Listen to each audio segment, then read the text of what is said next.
Ok, gente, vamos começar. Procure sentar aí. Quem for beber água já pega seu copo lá. E hoje nós vamos tratar de um livro. Nós vamos estudar um livro muito interessante, que é esse aqui, ó. Não sei se vocês já leram. E vamos falar da formação, curiosidades e algumas dúvidas, responder algumas questões aí. E o tema desse conteúdo geralmente é chamado de bibliologia, né? O estudo da Bíblia, da formação. Então tem muita coisa interessante, porque a gente anda com esse livro para cima e para baixo e às vezes a gente desconhece algumas coisas básicas, né? E o propósito dessa aula não é dar um curso exaustivo, cansativo e complexo disso aqui, mas uma coisa mais simplificada, mais simples. E à medida que a gente for conversando aqui, eu sei que vai aparecer dúvidas. Você pode levantar a mão, você pode perguntar, tá? Porque vai ter muita coisa aqui para a gente ver.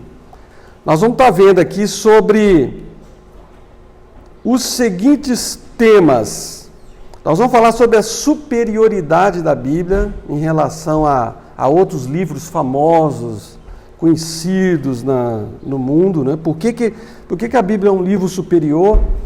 Vamos falar também sobre algumas curiosidades da Bíblia, tem muita coisa interessante. Vamos falar sobre o histórico da Bíblia nas últimas décadas, né? Porque da década de 60 até hoje, muita coisa mudou, nem tanto assim com relação à tradução, ao melhoramento das traduções, mas também de como a maneira como o pessoal trata esse livro, hoje e antigamente. Como a Bíblia chegou até nós. Muita história assim, interessante. Conceitos de inspiração. Você sabe o que significa inspiração? Eu vou explicar isso sobre inspiração. Por que a gente fala que a Bíblia é inspirada, né? O que isso significa? Vou falar um pouco sobre originais, sobre cópias, sobre preservação das cópias, onde que elas estão, por que a gente usa essa cópia e não aquela outra, onde que elas estão. Vamos falar sobre as versões em português, qual é a melhor versão em português, qual é a versão que você está usando aí, se você está com a sua Bíblia aí, nós vamos, depois vocês vão consultar aí na sua Bíblia qual é a versão que você tem usado. E vamos ver também por que existem textos em colchete.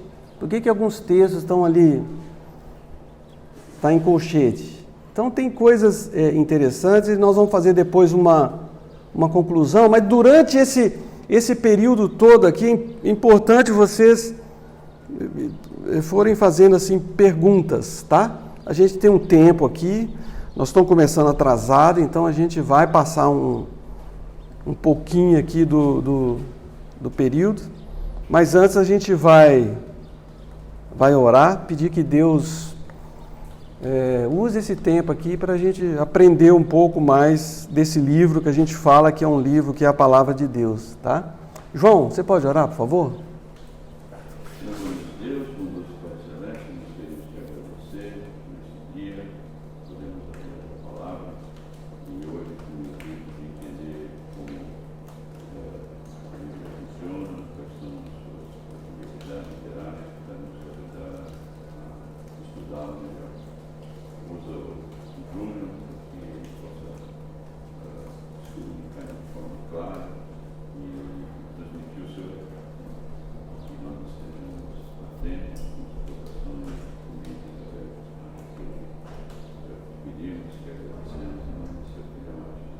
Amém. Ok. A Bíblia ela é um livro incomparável. Nenhum livro no nosso planeta se compara a esse livro por alguns motivos.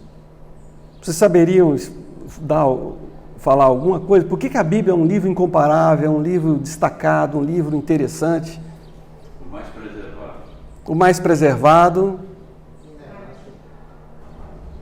É um livro inerrante. O que mais?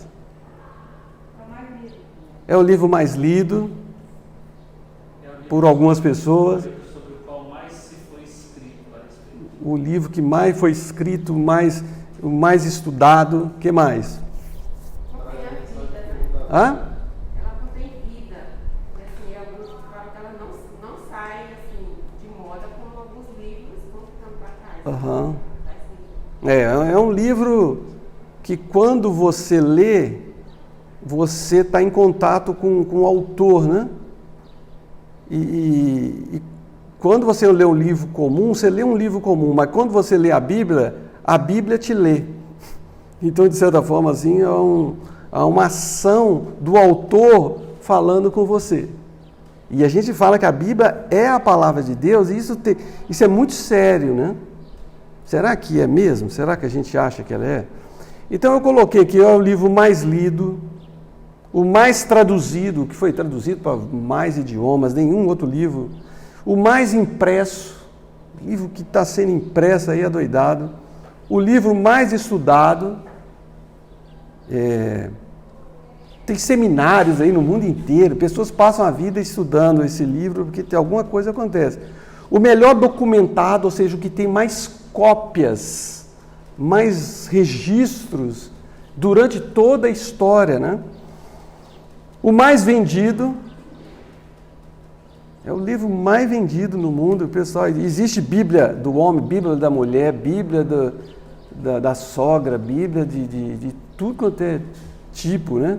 E o livro mais impactante, um livro que quando uma pessoa tem contato com ele, esse livro muda. Eu escrevi uma vez um livro de uma família lá de Machado, que Machado é a cidade lá do sul de Minas, que havia muita perseguição religiosa aos crentes, né? E um desses caras perseguidores, ele se converteu, né? Ele se converteu por um missionário insistente lá, levou a Bíblia, deu de presente, ele guardou lá num canto. E um dia, lendo assim, aquele livro falou, mudou a cidade. A cidade de Machado tem agora até seminários, acampamentos, igrejas. É muito interessante a história, né? E também é o livro mais perseguido. Aqui no norte de Minas, no Nordeste, havia muita perseguição do pessoal que andava com Bíblia. Porque o pessoal xingava. Então, tinha muita gente que tinha vergonha de andar com Bíblia antigamente. É igual hoje, né? E a pessoa... Porque tinha muita perseguição. Muita gente assim, fala, não dá para usar esse livro aqui, porque... Na China comunista, a perseguição lá é terrível. Agora não pode nem celular, não pode Bíblia, não pode mais nada. Então, Agora, algumas curiosidades sobre a Bíblia. Esse negócio de capítulos e versículos, isso foi colocado posteriormente para a gente poder simplificar e achar determinadas coisas. Abre Ezequiel naquela parte que fala sobre... Seria interessante, eu queria ver uma Bíblia que não tivesse isso aqui, para a gente poder... Porque às vezes o capítulo quebra uma sequência que está vindo, né? Aí, igual ali no texto do filho pródigo, se você tira o capítulo ali, você vai ver que aquilo está tudo emendado. Que foram colocados aí posteriormente, capítulo e depois os versículos posteriormente para facilitar um pouco. Agora, o que é mais interessante é que a gente precisa de 1% do nosso tempo anual para ler a Bíblia. 1%. Para ler durante um ano. E a pergunta é, quem aqui já leu a Bíblia 6 vezes? 5? 4? 3? 2? 0. Ah, tá bom. Uma vez eu fui fazer isso numa igreja, apareceu um senhorzinho, no meio ali de 500 pessoas, ele falou, eu li 113 vezes. 113 vezes. Porque ele desde pequenininho, ele gostava de ficar lendo a Bíblia, lendo. Então, como ele tinha muito tempo, ele lia, né? Mas eu acho que se a pessoa ler a Bíblia pelo menos uma vez por ano, está muito bom. E é muito interessante, muito... Quando você lê a Bíblia, aquilo ali te fala. Deus fala através da Bíblia. Deus não adianta você ficar olhando aí para as estrelas, vendo a natureza de Deus, que Deus não é por aí. Deus fala hoje, não é através de língua, nem através de profecias, visões, revelações, sonho, quiromancia, profeta, pastora, guru, bruxo, não é nada disso. É através disso aqui, ó. Tá? Oi. Eu lembrei de um comentário, a gente tem comentado com frequência sobre o Carlos Oswaldo, né? Aham. E uma sobrinha dele comentou uma vez comigo, que achou interessante lá, eles estavam juntos no final do ano e ele falou assim, esse ano eu estou precisando ler a Bíblia em outro idioma, eu acho que eu vou ler em alemão esse ano, propósito daquilo, e ele já não era uma pessoa jovem, então ele se dispunha a ler em outros idiomas para se enriquecer mais ainda do que ele já sabia, porque ele sabia muito bem das línguas originais. Quando a pessoa sabe da importância disso aqui e já experimentou Deus falando para ele através disso aqui, não vai tratar isso aqui de qualquer jeito. Não vai. É uma coisa assim que... Agora vamos ver como que está o conhecimento de vocês aí sobre a Bíblia, se vocês estão cientes. Vocês preferem fazer homem contra as mulheres ou não? Então tá, vamos lá. O maior livro da Bíblia? A resposta é Salmo, acertaram, parabéns. O menor livro?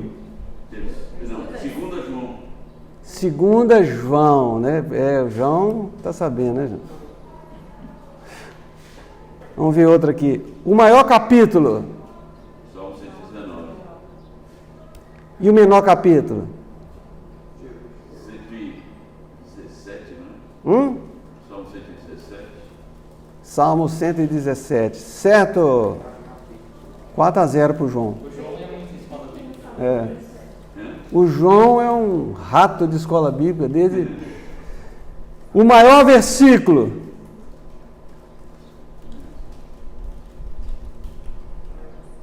Esther 8:9. Depois vocês tiram um tempo lá, separam um tempo de meia hora para vocês lerem o versículo. O menor versículo? Jesus chorou. Aí depende. Tem Jó disse. Então, os dois estão certos. Jó 3:2. Por quê? O texto fala lá, e Jó disse, são duas palavrinhas no hebraico. O Jesus chorou já é uma outra, são 3 palavrinhas mais, o artigo no grego, né? Jesus, ele derramou lágrimas, né? É um pouquinho maior. Então, nesse sentido, mas os dois são bem pequenos, né? E eu acho que, como vocês são pessoas assim, bem inteligentes, dá para decorar. Vamos lá, Jesus chorou, decora aí. Decorou, né? Então tá bom, parabéns. 7. Quem mais escreveu no Novo Testamento? Quem acertar ganha uma caixa de chocolate que o Zambelli prometeu. João.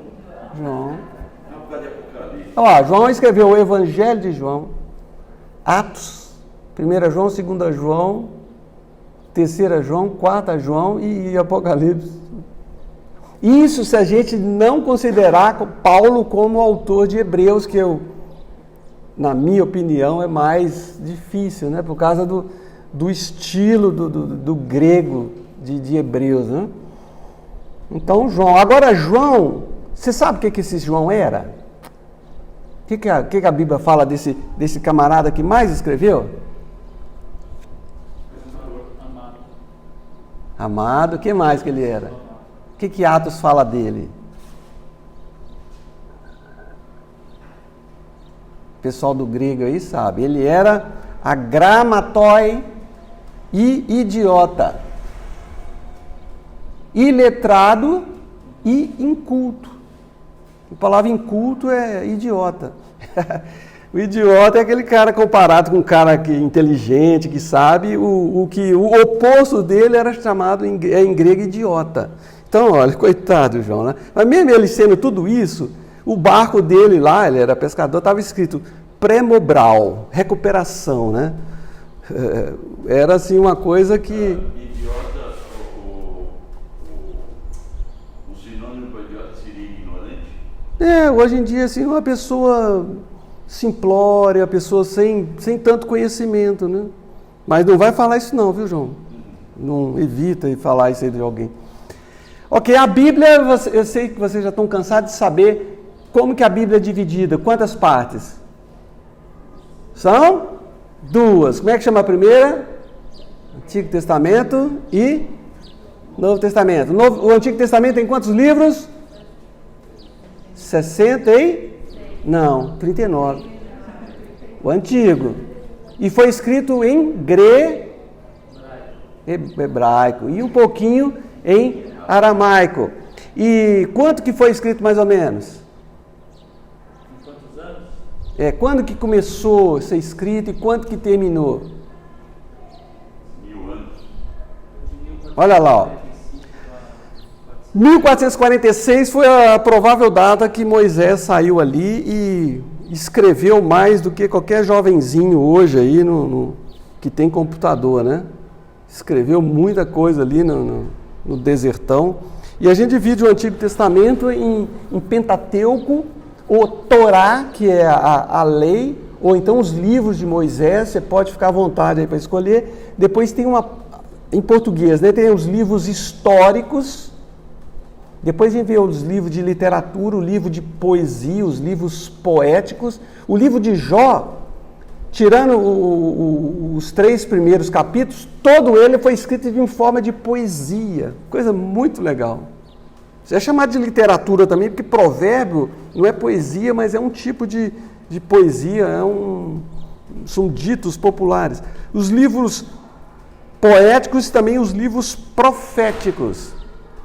Agora, o Novo Testamento são 27 livros escritos em grego, mais ou menos aí de 49 a 95, ou seja, a Bíblia ela foi escrita mais ou menos em um período de 1400, 1500 anos. É um livro escrito em época diferente, por cerca de 40 autores diferentes, e entre eles há uma harmonia muito grande que você só vai perceber quando você começar a vasculhar bem isso aqui. Por isso que a gente fala que a Bíblia ela é um livro humano, mas também ao mesmo tempo um livro divino. Coisa impressionante. E o Novo Testamento do Antigo é separado pelo período do intertestamentário e não interbíblico, né? Porque existe só uma Bíblia. E nesse Novo Testamento nós temos os Evangelhos, né? Que é um tipo de literatura que não é biografia de Jesus. Tem o livro de história, que é o livro de Atos. Tem as epístolas, que são cartas que trazem alguns ensinos. E tem o livro de profecia, tem uma certa semelhança com o Antigo Testamento, né? O livro de profecia é o livro de Apocalipse. Nas epístolas, nos evangelhos também tem um pouco de profecia, de escatologia, mas a gente faz essa divisão aqui só para mexer um pouco aí com as coisas aí que vocês já sabem. Agora, esse livro aqui, ele sempre foi tratado de formas diferentes no decorrer dos últimos séculos. Eu quero colocar aqui para vocês mais algumas últimas décadas, que é o que, dentro do escopo do João e de a maioria de vocês aí, que vocês vão estar ligando as coisas que estão acontecendo aqui. A gente vê primeiro que, eu lembro que até a década de 70, havia a grande virtude, era a pessoa ler a Bíblia. A gente lia a Bíblia, eu gostava de ler a Bíblia, tinha concurso bíblico. Quantas vezes você já leu a Bíblia? Então era uma coisa, na época do meu pai era mais ainda. O meu pai leu a Bíblia 53 vezes, com que monte de filho. Porque era uma coisa assim que valorizava, memorizava versículos, capítulos, porque era uma coisa que tinha naquela época. Com o passar do tempo, vamos colocar aí da década de 70 até 1990, quando começa, em 1970 começou a TV a cores no Brasil. Então você ia no centro da cidade, você via assim nas vitrines TV a cores transmitindo a Copa do Mundo de 70. Ficava todo mundo, e a televisão nas casas da gente tinha TV preto e branco, era uma caixa de marimbondo enorme, um negócio grande, que aquilo ali começou a prender a gente. A gente assistia Tarzan, National Kid, fala mais, João. Vigilante rodoviário, essas coisas. Então a gente ficava, prendeu mais a gente. E também da década de 70, mais precisamente depois de 77, com o movimento neopentecostal e pentecostal, eles começaram a dar muito valor às revelações, porque eles falavam que a letra mata. Ou seja, a letra mata. Você não pode ficar lendo a Bíblia, estudando a Bíblia, porque isso aí é orgulho e isso mata. Então, no meio assembleiano, ele tinha essa crença. Não tem nada a ver. A letra mata, falando da lei de Moisés, né? Estudar faz bem. Então o pessoal valorizava muito revelações. Não, a congregação cristã do Brasil, não, Deus vai revelar, vai lá na frente que Deus vai revelar. Então a Bíblia ficou de lado, mas os grupos da presbiteriana e batistas, mais presbiteriana, eles eram muito apegados ao estudo da Bíblia. E agora, depois de 1984, 85, começou a surgir algumas publicações em português, da editora Vida Nova, começou a produzir muita coisa em português, porque antigamente era tudo em inglês. E o que aconteceu? Vinha muito livro, e o pessoal começou a ler muitos livros acerca da Bíblia. Então era muito... O pessoal estudava livros sobre a Bíblia, que é uma coisa boa. É muito bom você ler livros sobre a Bíblia, mas isso não pode impedir que você estude e leia a sua Bíblia. E isso é um perigo muito grande que afasta a pessoa de dar prioridade a isso aqui, né? Depois, em 1990, com a chegada aí dos computadores, em 1990 já tinha os primeiros Macs aqui, o Macintosh, né? Já tinha os computadores 286, 386. Antigamente, antes de 286, era o DOS. O meu computador lá no Colégio Batista tinha 500 KB, né? Tinha que colocar o disquete, tirava o disquete, tirava aí. Era pouquinho, mas aquilo ali, depois começou a surgir os primeiros computadores 286, o Pentium 100, aquela coisa. Então a gente, só no computador, o desktop, e ao mesmo tempo começou a surgir games para computador, Fórmula 1, uma coisa fantástica.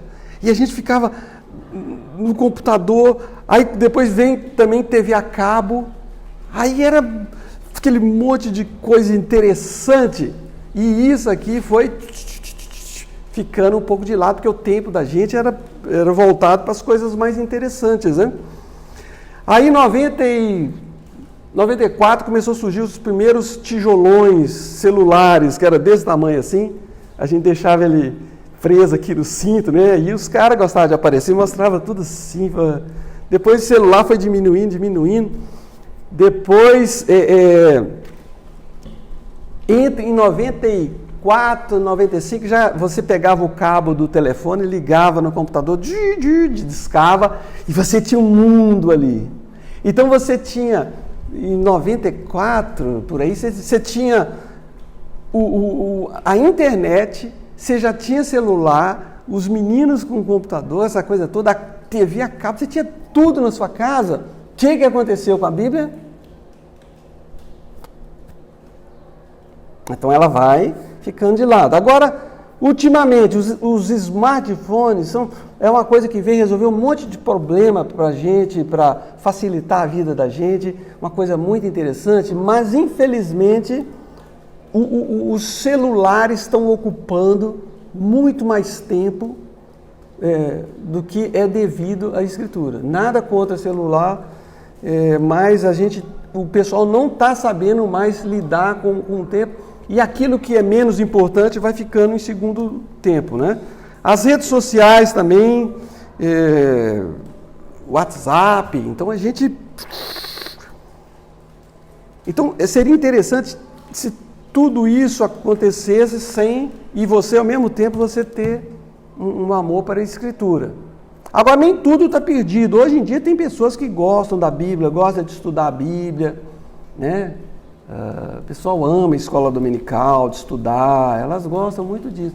Sem falar também que nas últimas, em 1990, lá pelo ano 2000, começou as igrejas com grandes bandas e shows, né? Mais assim por causa diante da grana, diante do trono lá, que eles começaram a fazer shows e que atraía muita gente, e o pessoal tudo preocupado mais e gostando mais de assistir do que estudar. Quando o pastor, agora vamos abrir a palavra de Deus, o pessoal, então é isso. Mas nem tudo está perdido. A gente vê pessoas que elas amam a Bíblia, já fazem de tudo, assim, olha a casa desse cara, né? Leia a Bíblia Sagrada, e coloca um monte de versículo, faz um monte de coisa. Tem gente que já... Agora, como que esse livro chegou até nós? Alguém já estudou sobre isso? Zambelli, Karen, já, né? Dani, algumas coisas. Eu vou falar para vocês de forma assim, bem básica, tem muita coisa que é mais complicada, mas vocês podem fazer perguntas. Até aqui, alguém tem alguma pergunta, quer comentar alguma coisa, falar alguma coisa? Fala bem forte aí para o som captar aí. Quem tem alguma pergunta? Ninguém? Podemos continuar? Então vamos lá. Como que esse livro chegou até nós? Esse livro, ele foi produzido primeiramente na mente de Deus, né? Deus é que tomou toda a iniciativa de fazer com que esse livro chegasse até a gente através de vários processos durante o decorrer da história. Nem sempre teve Bíblia. A Bíblia foi uma coisa que foi aparecendo de forma progressiva.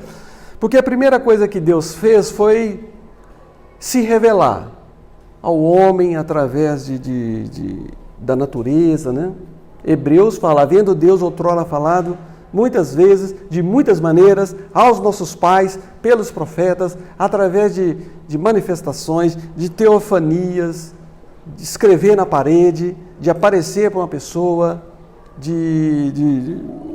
a natureza, os céus proclamam a glória de Deus, a natureza revela Deus, e através da história do povo dele, Deus ele foi falando através da história, de manifestações e através de profecias.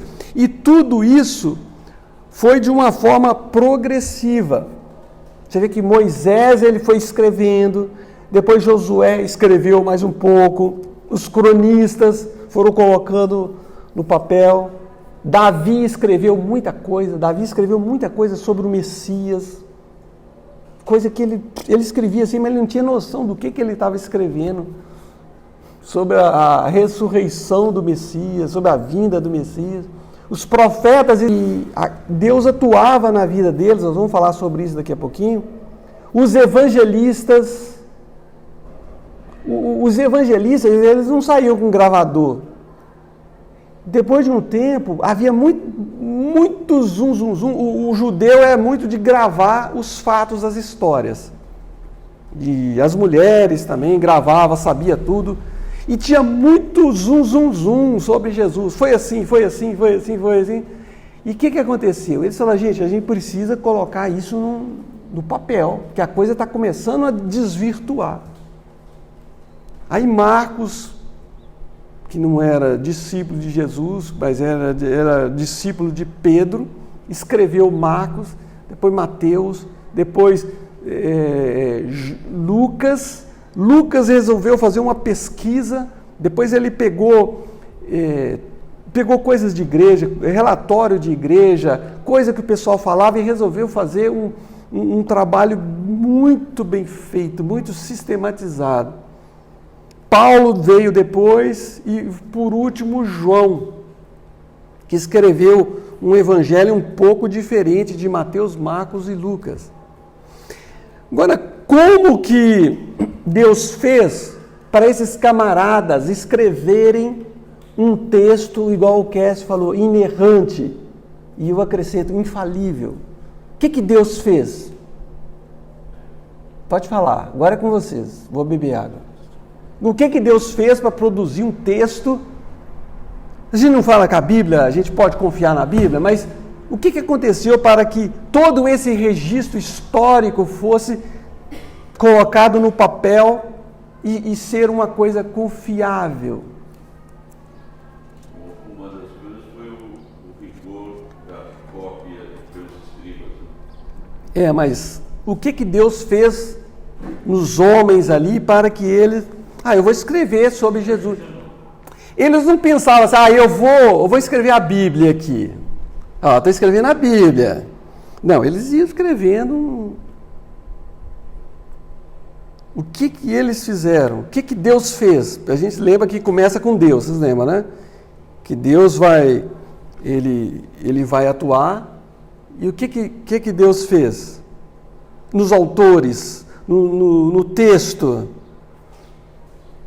Existe um conteúdo disso aí que é chamado de inspiração. A inspiração da Escritura. Tá?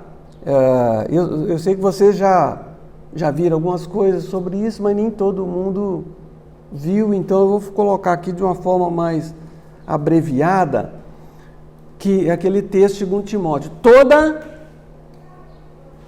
Escritura é inspirada por Deus. Algumas versões, a corrigida, trazem toda a Escritura divinamente inspirada é útil. A tradução correta mesmo é toda a Escritura é inspirada por Deus. A gente vê aqui que Paulo estava se referindo primeiramente ao Antigo Testamento, porque quando ele escreveu isso não tinha Novo ainda. Então ele falando do Antigo, ele falou assim, toda. E quando ele veio, já tinha a escritura do Antigo Testamento. Então, toda. Não é uma coisa assim... Não foi inspirado apenas os conceitos, as ideias. Foi os conceitos, as ideias, as palavras e as letras. Foi assim, tudo colocado de acordo com a vontade de Deus. Na nossa Bíblia está escrito inspirada por Deus, mas essa palavra inspirada é uma palavra que foi cunhada, foi produzida por Paulo, que significa teopneustos, ou soprada por Deus. A palavra inspirada dá a ideia de... Mas a ideia é o contrário, é soprada por Deus. A Escritura foi soprada por Deus. A Escritura teve origem em Deus. É isso que Paulo está querendo dizer. A gente está acostumado com... o jogador está inspirado. Não é o autor que estava inspirado naquele dia. Falou, eu vou escrever aqui porque eu estou inspirado. Né? É assim que o pessoal usa. Aí, por isso você vê o pessoal falando, o autor foi inspirado. Não, o autor, depois eu vou falar o que aconteceu com ele. Inspiração diz respeito ao texto.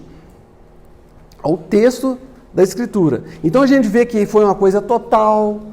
A gente sabe que toda a Escritura, tanto o Antigo como o Novo Testamento, ela foi feita assim por vontade de Deus, né, que Ele foi o originador. Que, por outro lado, não quer dizer que o camarada ele entrou em transe, um Chico Xavierzou, né? Não é isso. O cara está lá... E nem também que Deus ditou tudo para ele.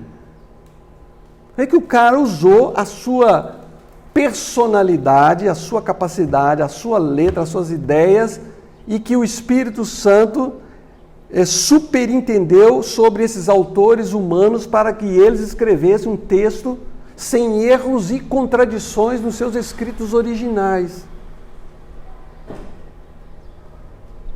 Vocês entenderam essa... Mas ao mesmo tempo o texto tem muita humanidade no seu roteiro, certo? Né? Por exemplo, se pegar os Salmos, o salmista muitas vezes coloca lá muito a sua fragilidade, né? E sua dependência com Deus. Ah, completamente. Né? Então tem as duas questões. Serviu totalmente para o propósito de Deus, mas tem a marca da humanidade daquele que escreveu. Lucas, o que Lucas fez? Eu, depois de acurada investigação, resolvi escrever. Ele fez uma dissertação, um trabalho, uma coisa dele. O grego de João, que era aquele lá que eu falei para vocês, a gramatoi e idiota, era um grego mais simples. Tanto é que qualquer aluno aí de segundo ano de grego já traduz 1 João. A primeira coisa que a gente coloca para eles é traduzir 1 João, que é um grego fácil. Agora, quando você pega o grego de Lucas, é muito complicado porque ele era médico. Se é que o grego que foi escrito no Novo Testamento era um grego popular, não era o grego clássico, era o grego koiné, um grego mais fácil, né? Mais alguma questão aqui? Ficou alguma dúvida com relação a essa questão de inspiração? Quando a gente entra no ministério, funcionário, né? Você fala assim, como é que você entrou no ministério e tal? Você fala, eu não sei, eu senti que Deus me chamou, e a gente realmente sente chamado de Deus, não é uma coisa que você explicar. Eu acredito que, no caso aí, eles sentiram que deveriam pôr no papel aquilo que eles aprenderam lá dos antigos e para que aquilo não se perdesse, porque até então era passado de pai para filho o falado, era só falado até então, era de pai para filho, de pai para filho. Então eles queriam documentar aquilo para que as outras gerações recebessem aquela comunicação. Mas então Deus pôs no coração deles aquilo que eles deveriam pôr no papel para pôr adiante aquilo que eles aprenderam e que Deus tinha colocado. É isso que fala lá em 2 Pedro 1:21, que fala assim: acima de tudo, sabe que nenhuma profecia nas Escrituras surgiu do entendimento do próprio profeta. Né? O cara falou, eu vou escrever isso, eu vou fazer isso. Não. Ele poderia até falar, mas nem de iniciativa humana. Esses homens foram impulsionados. Deus ele atuou, superintendeu. Essa palavra que é usada aqui é a palavra ferômeno, que vem a palavra em português féretro, né? Aquele que está sendo carregado, o féretro, vai no sepultamento, né? A ideia aqui é de ser impelido. O navio que Paulo estava viajando estava sendo impelido pelo vento. É essa mesma palavra que o autor, ele usando a sua personalidade, ele escrevia uma coisa controlado pelo Espírito Santo. E sim. Então eles usavam a personalidade, o jeito, a escrita. O Apocalipse de João tem assim um grego tão assim, nós vai, nós é. Entendeu? Porque Paulo, quando ele escrevia, ele tinha os escribas dele, que escrevia, assim, os caras sabiam. Mas Deus comandava todo aquele processo ali na produção. Isso é chamado... Por isso que a inspiração, ela diz respeito ao lado divino, ao lado humano, à totalidade, inerrância e infalível. Porque Deus, ele não poderia inspirar, soprar erros. Então, pessoas em lugares diferentes, em época diferente, todo mundo fazendo um pedacinho de uma estátua, e depois você juntar toda aquela estátua e tudo encaixar perfeitamente. Você só vai saber a beleza da Bíblia quando você começar a analisar os casos mais pipocantes, mais complicados. Você vai ver, gente, que coisa... É muito interessante. Quando você percebe, você está lendo a Bíblia, você fala assim, que coisa interessante, né?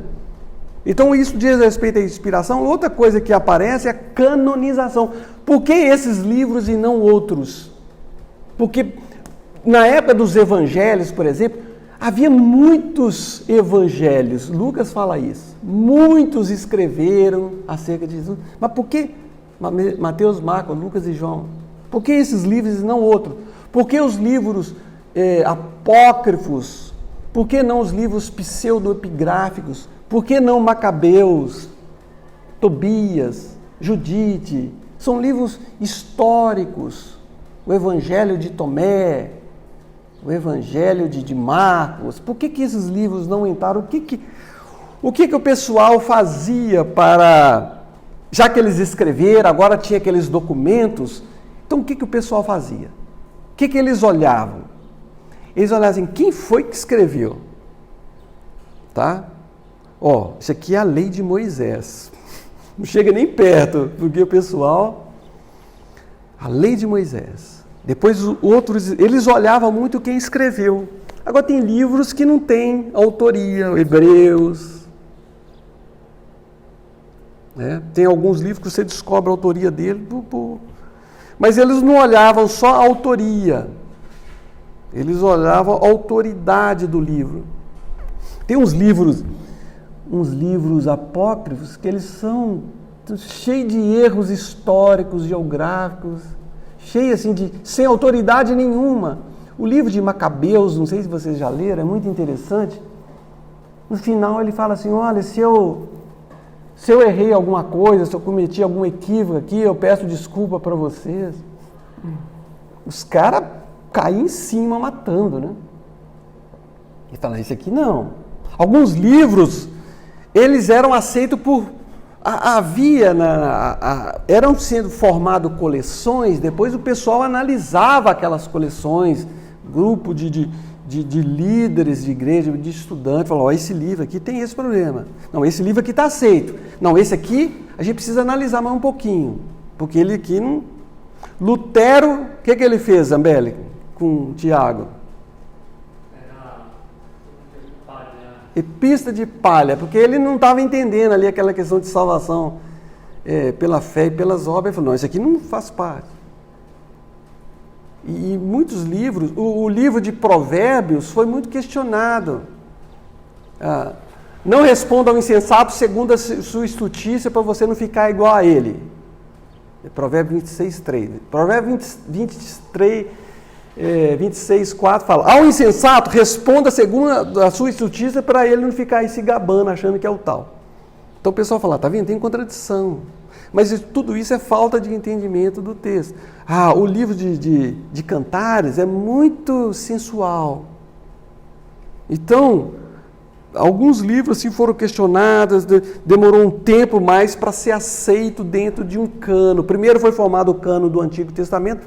Quando Jesus Cristo veio, o cano do Antigo Testamento já estava pronto. E não tinha... E esses livros apócrifos que a gente vê na Bíblia Católica foram colocados em 1546 por causa da reforma, né, protestante.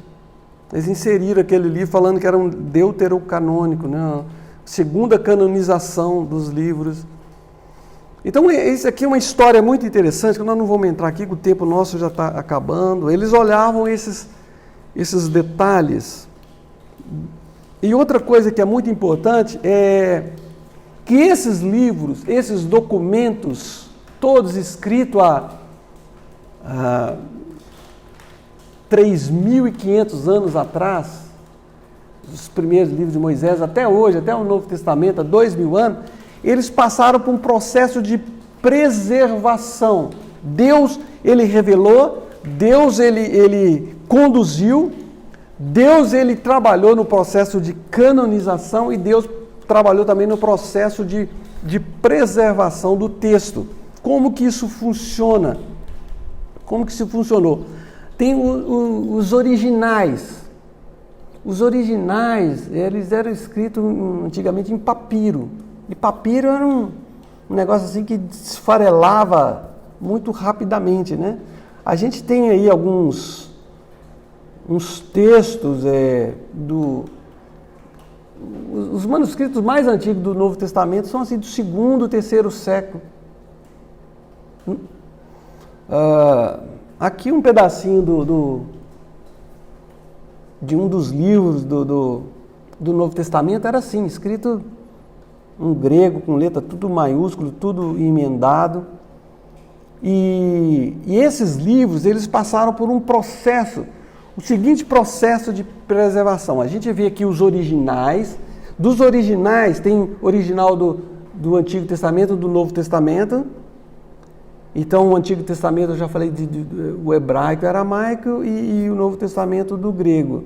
Agora, esses originais da Bíblia, os originais, aquele lá que Paulo escreveu, que Moisés escreveu, onde que esses livros estão?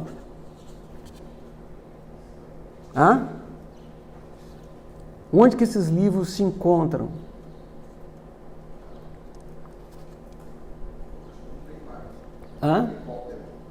Não existe mais. Os originais. Ainda bem. Já pensou um pedacinho da carta de Paulo lá em Jerusalém? O pessoal, eles iam ficar assim, né? Olha, o povo idolatra coisas, né? Então Deus permitiu que isso aí de alguma forma desaparecesse, né? Os papiros, eles acabavam muito rapidamente. O papiro foi usado até 3º século, mais ou menos. Depois eles começaram a usar couro de cabra, que é mais durável, né? Mas eles escreviam também em barro, e tinha boletim de igreja, tinha muita coisa que eles escreviam e ia fazendo citações do livro. Mas esses originais da Bíblia, ainda bem que não existe mais. Não tem. Tá? Nem do Antigo e nem do Novo. O que nós temos hoje são cópias. E funciona da seguinte maneira. Os originais, quando Paulo, por exemplo, fazia uma carta, tinha os amanuenses, os escribas que escreviam, falavam, manda essa carta é de Paulo, manda para aquela igreja, faz uma cópia, manda para aquela e já prepara, porque eles sabiam que aquilo ali ia esfarelar com o tempo. Então eles mandavam cartas, aí mandou várias cartas de Paulo para tal igreja, para aquela igreja, e começaram, como não havia xerox, eles começaram a produzir uma quantidade muito grande de cópias. Alguns autores, eles escreviam sobre aquilo que estava escrito no texto. E uma das matérias mais interessantes desse negócio aqui, das cópias dos originais, chama crítica textual, que pega ali onde que estão esses livros, o que aparece em cada livro, qual é o texto original, mesmo a gente não tendo o livro. Eu tenho aqui o Novo Testamento grego. Esse Novo Testamento grego, ele traz aqui todo o texto grego e quais são as variações nas cópias que tem e onde essas variações, quais são as variações e onde que estão essas variações. Tá? Então, mesmo a gente não tendo os originais da Bíblia, através disso aqui, do estudo da crítica textual, a gente pode chegar 99% do texto original. É uma coisa assim, impressionante, porque foi um texto preservado, muito escrito. Tem alguns textos que o pessoal tem dúvida, né? Mas alguns outros, eles têm mais facilidade de descobrir. E quando aparece... Deixa eu só explicar para vocês por que apareciam esses erros. Alguns textos entre colchetes que eu falei para vocês. Porque entre as cópias, existem cópias que elas estão diferentes. Você vê em uma aqui, ó, um fala uma cópia, uma quantidade enorme de cópias antigas fala uma coisa, outras cópias mudam a palavra, colocam a outra palavra. Por que isso? Porque alguns autores, quando eles estavam escrevendo, eles colocavam aqui do lado da Bíblia dele o que eu mesmo faço aqui na minha. Eu fazia uma observação. Então, quando ele ia fazer uma cópia para mandar para a igreja, ele colocava aquilo, já inseria aquilo ali no texto dele, alguns séculos depois. Então, alguns textos que era mandada para tal cidade, o cara mudava uma palavrinha, porque é cópia. Tá? Entre os judeus do Antigo Testamento, isso era mais difícil, porque eles tinham um zelo muito grande com a cópia do texto, para escrever o nome de Deus, trocava a pena, tomava um banho, escrevia, conferia, mas mesmo assim surgia erros que eram erros não intencionais. O cara lia um texto lá, o cara está fazendo uma cópia, errava, pulava uma linha, pulava uma palavra, sabendo que era tudo emendado. O texto grego, que era tudo em maiúsculo, tudo emendado, quando você vai copiar, você... Então havia... Ou então um camarada lia um texto e falava assim, você copia aí, eu vou ditar. Aí ele falava, irmão, e ele entendia uma outra palavra. E colocava lá.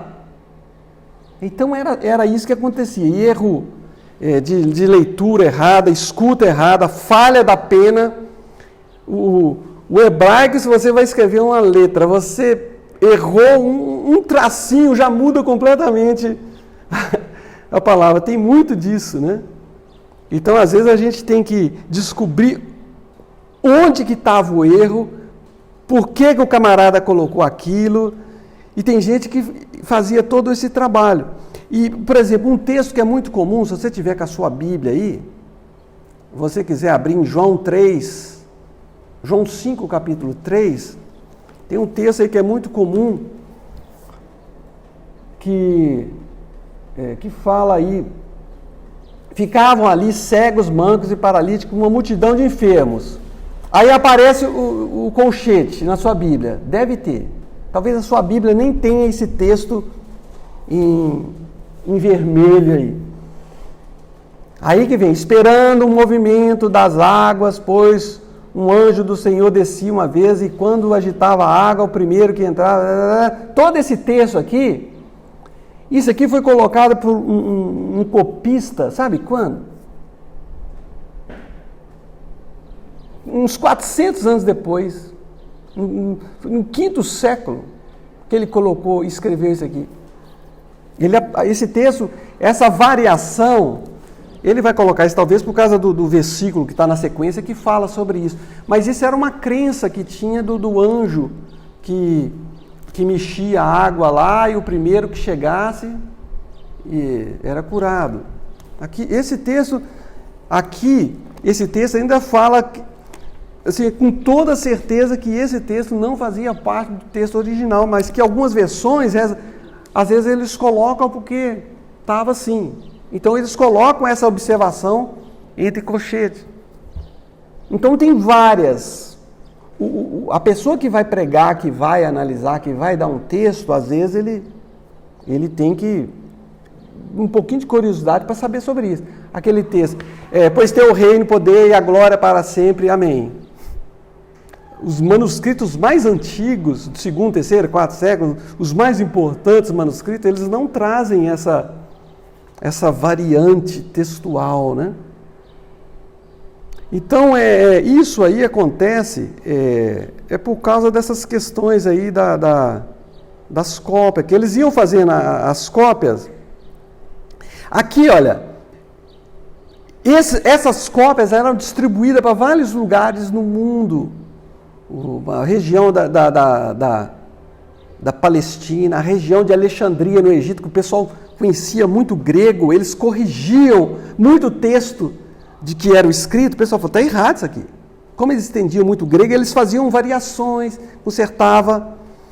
Do lado aqui esquerdo tem um papiro, do lado direito ali, ó, já tem um códex, né, um rolo, que é já em couro de cabra, que esse é mais durável, né? A região ali do Mar Morto, que é mais seco do que Paulo Afonso e quente, nas cavernas de Qumran, lá eles descobriram vários jarros cheios de manuscritos da época dos essênios, tudo preservado, uma coisa impressionante, 1947. E estão até hoje descobrindo coisas lá, porque é preservado por causa da temperatura. E esse material todo está espalhado em vários museus pelo mundo.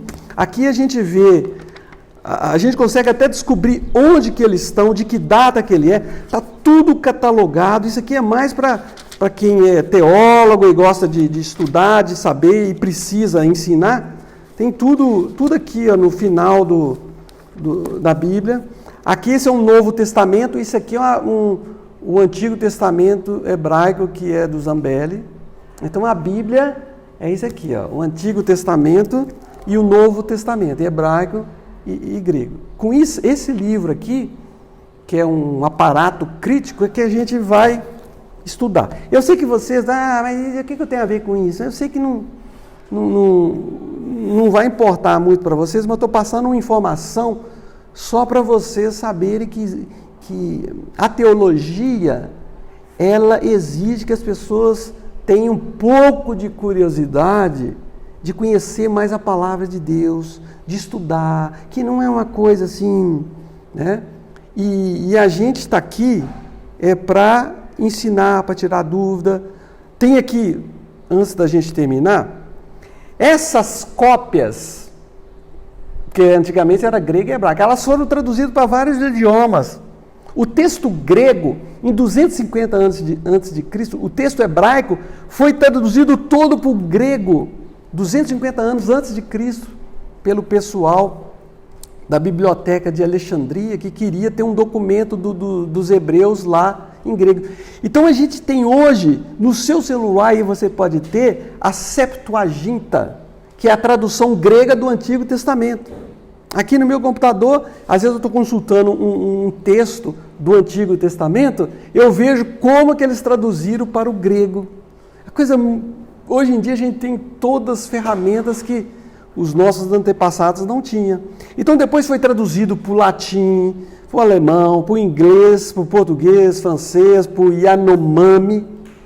O Kurt, que é um missionário conhecido nosso, ele trabalhou anos na tradução, ele aprende o idioma, traduz, vai traduzindo o idioma, traduz, depois faz uma revisão. O mesmo aconteceu com a nossa Bíblia. Abra a sua Bíblia aí, está acabando, gente.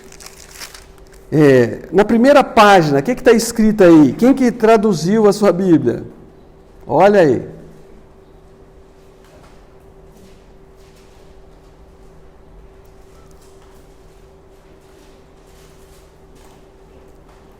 Quem que traduziu sua Bíblia?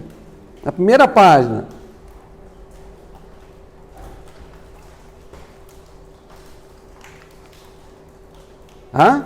Pode falar.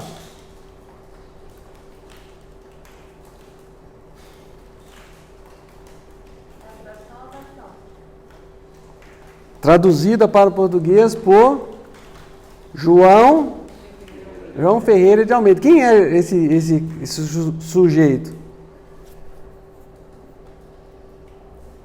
Alguém já ouviu a história dele? É interessante a história desse... Há muitas lendas, variações sobre a história dele, mas basicamente esse camarada... Primeira coisa que ele não era padre. O pessoal fala que ele era um padre, um monge. Nada a ver.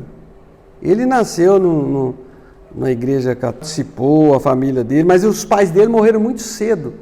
Ele era criança ainda, né? Ele foi criado por um tio. E ele nasceu lá perto de Portugal, numa vilazinha. Tem a vilazinha lá até hoje, lá num lugarzinho lá, pequenininho lá, tem uma estátua dele lá. E esse menino, ele estava viajando lá para a Malásia, que ele queria servir lá no sacerdócio lá dele lá, e ele recebeu um folheto. E esse folheto falava assim de alguns problemas que acontecia na Igreja Católica, do uso do latim, e aquilo mexeu com ele. Aquele folheto mexeu com ele. E quando ele voltou, começou a estudar a Bíblia, ele tinha 14 anos. Ele pegou e ele se converteu. E quando ele se converteu, ele falou: por que a Bíblia não pode ser transmitida para outras pessoas? Como ele era um camarada que sabia o português, sabia latim, sabia o francês, né? E tinha uma capacidade boa para idiomas, o que ele fez? Ele pegou e começou a traduzir o Novo Testamento, de uma Bíblia em espanhol, Reina Valera, pegou um texto em latim e foi fazendo a tradução. Depois ele entregou, quando ele traduziu todo o Novo Testamento, ele entregou para um grupo da igreja dele, da igreja reformada, alemã, tudo, holandesa, e para o cara lá fazer a edição, perderam o documento. O cara morreu, perdeu todo aquele documento, ele começou a fazer tudo de novo. Ele começou a fazer de novo o Novo Testamento. Depois ele começou a fazer o Antigo Testamento, tá? E quando ele estava em Ezequiel 40, por aí, ele morreu. Ele faleceu e aí o pessoal muita gente, quando ele estava escrevendo, não gostava daquilo, que não estava enrolando. Eu sei que eles finalizaram a obra dele, aquela coisa, e depois fizeram uma primeira revisão. Então, naquele primeiro texto que ele fez em português, começou a ser feito revisões, melhoramentos no texto. Aí a gente vê a nossa Bíblia em português foi ficar pronta só em 1819. Então foi passando por revisão. Aí veio a Bíblia João Ferreira de Almeida, revista e corrigida, depois veio revista e atualizada, revista e melhorada, revista melhorada, fiel aos melhores textos, aquela coisa, e veio. Depois veio a NVI, né? Tem a Bíblia de Jerusalém, tem outras Bíblias em português boas. A NVI veio depois que descobriram outros manuscritos, que eles melhoraram ainda mais o texto, colocaram numa linguagem menos de português clássico, né? Tiraram aquele lá, pedir, dar-se-vos-á, e colocaram você, as palavras mais fáceis, numa linguagem mais fácil. Depois veio a NVT, tá? Aqui eu tenho uma ideia para vocês. A NVI veio em 93, quando surgiu era o máximo, né? Eu uso mais a revista atualizada porque eu memorizei os textos, eu já consigo, assim, mas... Então, existem várias versões. Agora saiu a NVT. A NVT eu estou terminando a leitura dele agora. Eu gostei, tem muita coisa interessante, muita informação nova aqui. Eu uso NVI, a NVT mais como um apoio a essa aqui, mais por funcionalidade, mas você pode usar a NVT, a NVI, comprar uma Bíblia boa para você, dessas aí, uma dessas duas, e o importante é a leitura. Qual é a Bíblia versão que vocês usam? Zambelli, qual que você gosta de? Eu gosto da NVI, mas eu ia comentar que você pulou uma versão que fez muitas vendas no Brasil. A nova tradução de linguagem. É mais uma paráfrase, né? Essas Bíblias parafraseadas, elas é uma linguagem simples, se você quer conversar com a pessoa, falar de uma forma mais fácil, é muito interessante também. Tem Bíblias aí, de Bíblia com palhaçada, com linguagem sabe assim, de moleque. Já viram uma Bíblia assim? Então Agora, qual é a melhor versão em português? É aquela que você lê. O importante é você ter uma, não uma. O importante é você ter várias versões. No celular, você pode ter várias versões.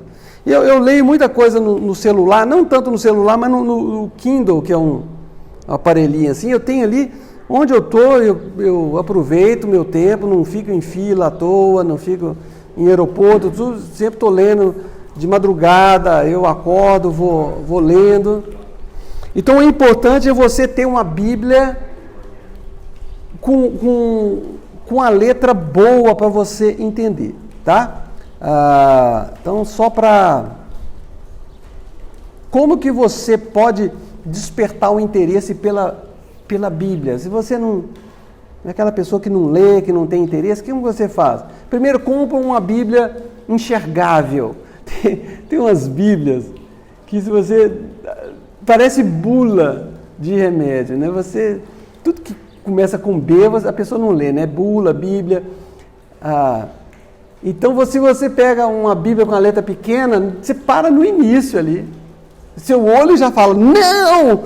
Então, você tem que pegar uma Bíblia com a letra boa, com a divisão boa, com uma coisa assim que destaca para você marcar, para você escrever, para você marcar, tá? Outra coisa, é importante você saber tudo isso sobre a Bíblia, mas é importante você separar tempo para você ler sua Bíblia, porque se você esperar sobrar tempo, não vai sobrar. Não sobra. Deus também não quer sobra. Se você gosta, se você acha que isso aqui é a palavra de Deus, você vai separar um tempo. Hoje em dia, os jovens não estão tendo mais referência de pessoas que leem, que carrega, que anda, que lê, que... Eu sempre via na minha casa lá Bíblias, livros, eu herdei do meu pai coleção de Bíblias. Meu pai gostava. Aí, eu falei, por que ele lê tanto esses livros? Por que ele gosta tanto disso aqui? Aí eu me desesperei, eu falei, eu vou ver o que é, né? É impressionante. É impressionante quando você tem assim, você tem uma Bíblia, você lê, você separa um tempo, você está lendo ali de alguma forma. Outra coisa que é importante, você dá um prazo, falar, eu vou ler a Bíblia em 2 anos. Se você falar assim, eu vou ler a Bíblia. Você pode ler a Bíblia do início ao fim, você pode ler o Novo Testamento, depois você lê o Antigo, você pode ler picadinho, ler um livro, mas lê um livro inteiro, não fica fazendo, vou ver hoje, lê. Ou então, um versículo aqui, um versículo aqui, um versículo aqui, um versículo ali. Não, leia um livro inteiro e pega aqui no índice da sua Bíblia e vai marcando o que você já leu. Começa pelos os livros menores, leia para 2 João, leia Filemon, vai lendo, vai marcando que você vai ver que se você já está lendo muitos livros, num dia você já leu uns 5. Mas o importante é você criar essa coisa. Se você está lendo a Bíblia, não por uma mídia eletrônica aí, é importante você marcar, você escrever, porque num texto assim você vê uma ligação de uma coisa com a outra. Faça um círculo em volta, não fica riscando, não, porque se você está com Alzheimer, você vai riscar toda a sua Bíblia, vai ficar feia. Tá? Marca assim, bonitinho, um risquinho, um amarelo, uma coisa. Compra uma Bíblia num tamanho que você pode carregar. Eu gosto dessa aqui porque ela é fininha, cabe tudo. Tem outras que são maiores. Tem NVI que ela pesa 6 quilos, né? Desse tamanho, a NVI anotada. Então, você tem que ser uma Bíblia que você possa usar. Agora, com relação à Bíblia, o importante não é só leitura. Você pode ler a Bíblia, tá? Não gosta de ler, tá bom, então vai ouvir. Aqui no celular você bota lá, tem tudo, uma leitura boa, não do Cid Moreira, tem pessoas que leem de uma coisa legal, uma voz boa, né, assim, FM, igual a do João. Então você escuta aqui, você está no carro, você escuta, você está andando, você escuta, ou você É importante você ler, mas é importante você meditar também. Você pega um texto, você fica lendo, porque Deus, Ele não fala com você correndo. Deus fala quando você está disposto a ouvir. E quando você está lendo, você está meditando, Deus Ele vai falar. Quando a gente prepara um sermão, é impressionante que Deus fala através do estudo, né? Memorizar. Na minha época, na Palavra da Vida, a gente tinha que memorizar 5 versículos por semana. Então eu decorei muita coisa, tem muita coisa na minha cabeça, isso é importante. Isso aí, o pessoal que já está ficando uma certa idade, é bom memorizar, porque é melhor do que ficar fazendo sudoku. Memoriza a Bíblia para você poder, o cérebro vai desenvolvendo. O cérebro não pode ficar sem estudo. O cérebro não pode ficar sem leitura, porque senão a orelha começa a crescer para cima. É sério. Então a gente tem que ler, tem que estudar, tem que levar a sério, porque hoje em dia a gente vive numa sociedade que acha que não é importante leitura, não é importante estudar, o importante é mais a gente assistir o culto e vamos embora, tá? Memorizar e estudar.